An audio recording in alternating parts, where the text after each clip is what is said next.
This is online marketing in 2 minutes. Generally online you're going to be selling your product or someone else's product. Now to sell your product you're going to need to put your product somewhere. So this is going to be your landing page. Now the only other component you need is to get people to your landing page. This is called traffic. Now first off, your product could be physical, it could be digital, or it could be an affiliate product. This could be someone else's landing page. There's generally two ways to get traffic there. You can use paid or organic. Paid is things like YouTube ads and Facebook ads. And the goal with Facebook ads and YouTube ads, you need the cost of this to be less than the cost of the product. The difference is what you make. With organic traffic, this could be social media, blog posts, YouTube videos. Now paid ads can work instantly, but they cost you up front. Organic takes longer because you have to post and you have to grow and create content, but it costs nothing. So maybe when you're starting out, you might want to go with the organic route unless you've got the capital to run ads. So how do you connect the ads and the posts to this landing page? Well, there'll be a link. If this is an affiliate link, for example, you'll get a percentage of the sale when somebody clicks your link in your blog post and goes to their landing page and buys. This is good if you don't have a product to sell. Maybe you don't send them straight to the landing page. Maybe you give a free gift for an email. This process is called the sales funnel. When you add another step, it's called a 3-step sales funnel. Sales, leads, and clicks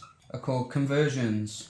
Each of these sections has their own subsection of services. YouTube ads needs copywriting and editing. For each of these you can find freelance services. If you provide freelance services to one person, you're a freelancer. If you have a team providing this entire service to businesses, you've got an agency. So you want to ask yourself, have you got a product? If yes, you can either do this yourself or outsource it. If not, then you can use somebody else's product and sell it for them, affiliate link or run the ads. You've got to find which part of this works for you, but there's an abundance of opportunities online for everybody.